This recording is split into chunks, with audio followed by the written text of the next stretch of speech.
Hello, my name is Jaclyn Porter, and I am an MES student taking an interdisciplinary approach to the study of nutrient loading and degraded water quality impacting rural Indigenous communities. There are 622 Indigenous reservations in Canada, and many communities feel disconnected from once sacred waters because of ongoing challenges, and now avoid some traditional practices important in their culture.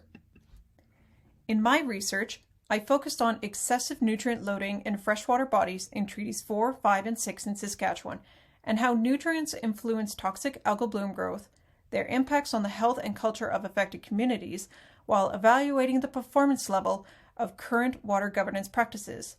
I also investigated the benefits of community engagement through citizen science and the accuracy of 2 devices for future monitoring programs.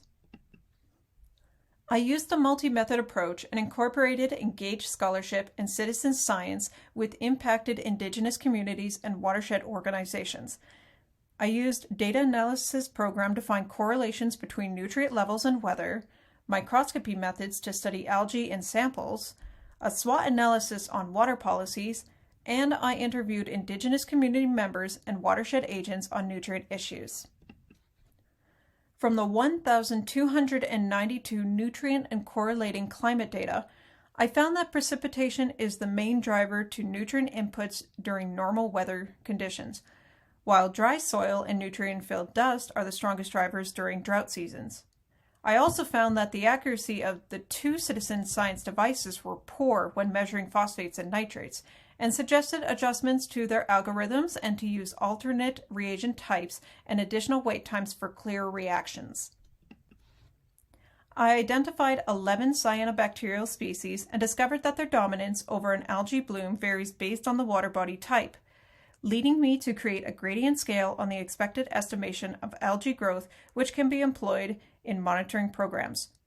After analyzing Canadian water policies and interpreting interview responses, I found that currently implemented water policies are quite generalized and vague on details, creating confusion and conflict between different authority levels. Furthermore, policies also lacked Indigenous voice in their design and engagement in environmental planning, management, and policy discussions regarding resources on traditional lands. Overall, my findings blended both Western science and citizen science methods with Indigenous engagement to produce a data set of quantitative and qualitative data to inform future policy directions in Indigenous water governance and capacity building to monitor nutrient loads. Thank you.